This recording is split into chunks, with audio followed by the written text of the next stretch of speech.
Starbucks' CEO, Lakshman Narasimhan, is now stepping down as CEO and director. That is effective immediately. The company has named Chipotle's CEO, Brian Niccol, as chairman and CEO. That's going to be effective September 9th. In the meantime, the company's CFO, Rachel Jerry, is going to be serving as interim CEO. This is big news in the world of both Starbucks and, of course, in the world of investments, because there have been a number of activist investors around this. Melody Hobson, the current Starbucks chair, will become lead independent director. And we're going to be able to break all this down, hopefully, in just a couple of minutes. She's going to join us on the show. But we've been talking about Starbucks for quite some time. Lakshman taking over the company about a year ago. The stock down since he took over. Just in the past year, you're looking at the stock down about 25%. By the way, the news here up now, bringing the stock up about 8% on the back of this news. Chipotle is doing. Chipotle is down. We should 7%. also take a look at Chipotle as well, and we're going to have to see who's going to ultimately run that company. But you can see the confidence that people have in Brian. Keep in mind what has happened to Chipotle stock since Niccol took over. Yeah, it's in 2018. March 2018, he took over. The stock was split adjusted roughly $5 compared to where it is now. Wow. So that is the kind of operator he has been. They've been able to fight inflation with price increases, innovation to the menu, also a lot of technology improvements, the Autocado, which automatically scoops out the avocado. So a lot of things like that. If he can impart some of that to the Starbucks story, which has had so many different problems, for the first time offering a $5 pairing menu now, because they have to join the fight in terms of, consumers just pushing back on prices at this point. That's what Narasimhan has not been successful at. All right, man. Hey, yes. My name is Gerald Peters. Welcome back to the channel. Listen, always remember, man, whatever it is you think about, whatever it is you focus on, that's what you're going to get, man. And I believe that anybody, regardless of age or race or financial situation, can become financially free in America. And you can do it right here one ways with stocks. Now I want to show you something I've relied on for years and years is the good old work of the guys over at Morningstar. Great publication, annual fee, and you get all their research. Now, Starbucks was an undervalued stock. It was just recently trading at $74. They had a value of 70 or 95. Part of the reason that I took trade in Starbucks was this is an undervalued stock, man. So see that QR code up there, man? Where's it at? This way? You get on that, my trade of the week. This was the trade of the week last week, man. Let's see. Substack. Where are we at? Sunday edition. What was it on the 7th? Let's see. Swing trade of the week. Market correction brings chances to find valuable swing trades. So at that time, Starbucks is trading at $74. Now, I already own this in my buy and hold because I thought it was undervalued. Now, something else about Starbucks. Starbucks had fallen below this yellow line. That is the 200-day moving average. I'm writing a whole book on how I use this inside of the money flow trading system, how I use this to make money. But this was also triggered what we call a B&B trade. There's our trigger, it's our anchor. Same thing over here. We could have been in it. Could have been, I don't know, maybe you've been building this trade since May. I will. More likely you got out here or you took your profits and got stopped out. Anyway, we're back in here. Now look, that's a ways. $86. That was my first target. If we look over here, let me save this.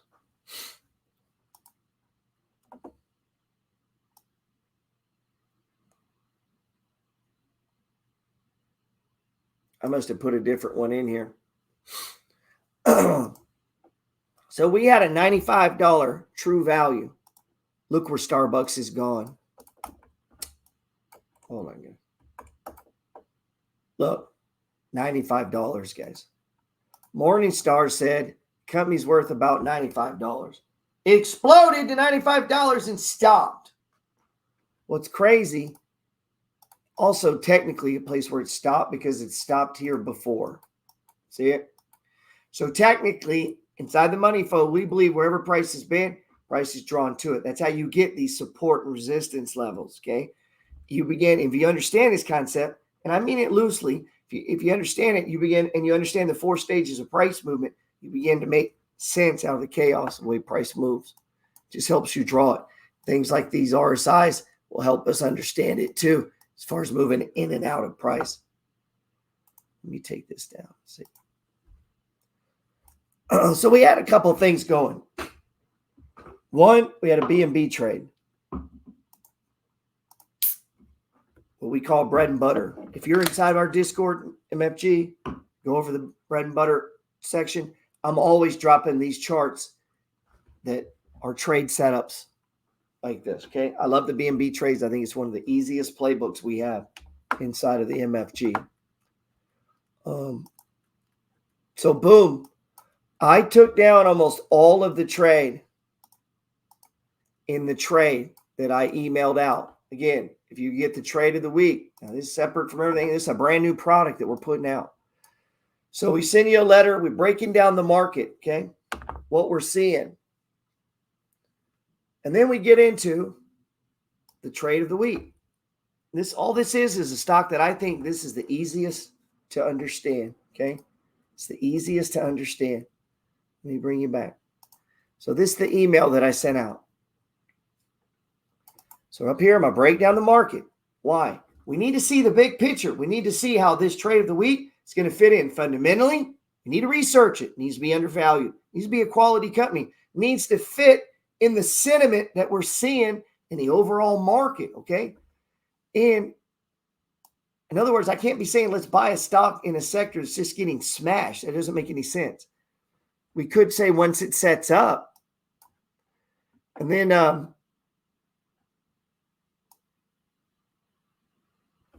anyway, longtime friends and followers and MFG members know about my success with these perfect swing trades. Noteworthy swing paths: McDonald's, TMF, Uber, UTSL, Snap. Some of these we're constantly swing trading these. So swing trade week. Today's message is about Sbux. This would be a global leader, and we go and explain fundamentally and technically why we think. I posted the chart. First target was $83. Second target was $87. First target was $72. And then I break down the chart here for you, okay?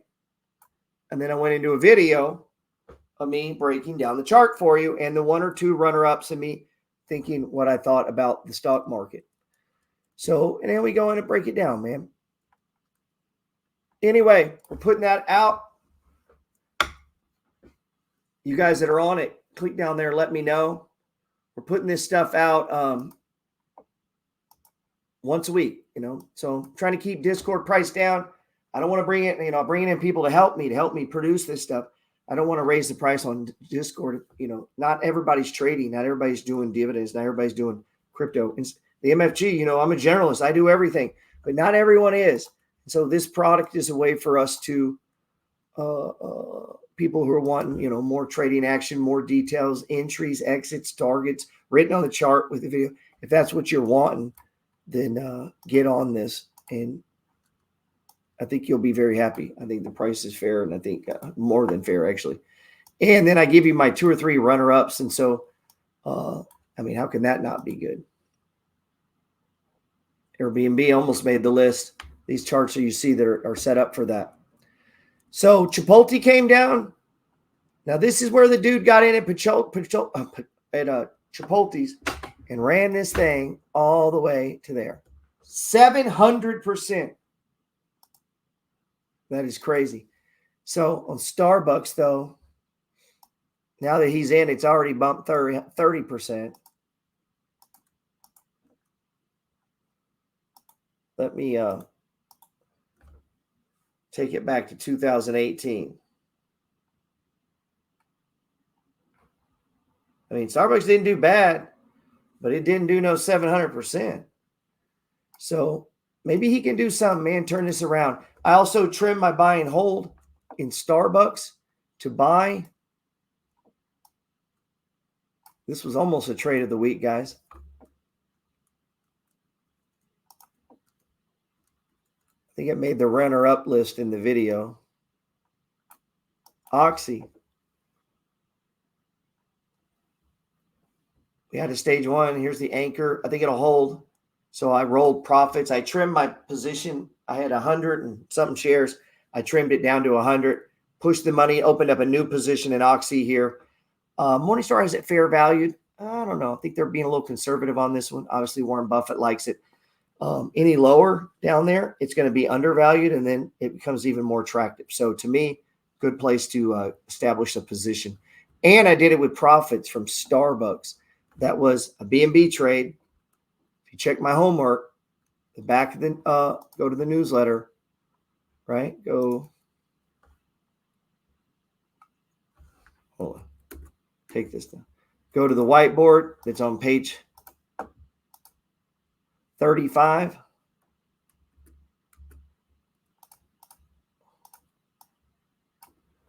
SBUX was a B&B trade as an option.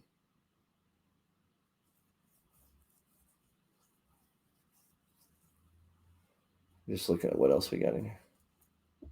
Look at this. COP. I think so. COP is already taken off. This was another one that we almost I almost went with as the trade of the week. Huh, I don't have it up here, huh? Anyway, let me pull it up. I mean, it's just been off this bottom. Got it, looked like it was about to run and break. TQQ was another one. I've been putting shares back on the triples, but I think we could pause here and maybe we can do like we did over here. We get going, pause, run up, pause, run up, pause. So we could make a run back to the highs. We'll see. If we do, that's going to set up for some great trading. Get on there, get on my homework board, man. If you're not sure what to trade, hit the QR code and get on my trade of the week. And me and the MFG team will send you some ideas. And hey, consider joining us in Discord, man. I love to trade with a lot of you guys. Send me a message. Get on, check out the podcast. I hope they're helping, trying to come up with stuff to help, motivate you, inspire you, and keep you in the process. And so this is really seen as it's amazing that they got him. It's amazing really, they got Brian. It was pretty amazing. They must be paying him a lot. I want to read from Howard Schultz. Of course, Starbucks' founder is the chairman emeritus. He was apparently consulted on this hiring. He says, having followed Brian's leadership and transformational journey at Chipotle, I've long admired his leadership impact, his retail excellence and track record in delivering extraordinary value, recognize the critical human element it takes to lead a culture and values-driven enterprise. And I'm underlining those words because if you think about some of the criticism that Howard Schultz has leveled towards actually this management, I believe he is the leader the Starbucks needs at a pivotal moment in its history. He has my respect and full support. He then goes on to thank Melody and the Starbucks board for their deep commitment to shaping the future. Of course, one of the big questions now is going to be what the activist investors, Elliott and Starboard, which are taking positions, think of this. Are they going to still pursue trying to get seats on that board? What other kind of pressure points are they going to push? Or are they going to say, you know what? These are the operational decisions and moves that have to be made. We've said for a very long time, this is a company that would struggle in many ways. There's not a financial engineering program that you can put into place at this company. This is an operational issue. Some people have talked about, do you spin off China? Do you franchise the business? I'm not sure any of those things are now going to be on the table, and maybe this is going to give them some room to try to figure it out. Chipotle has its own release out about who is going to resume the role here. So far, it looks like an interim CEO, Scott Boatwright, who's the current chief operating officer.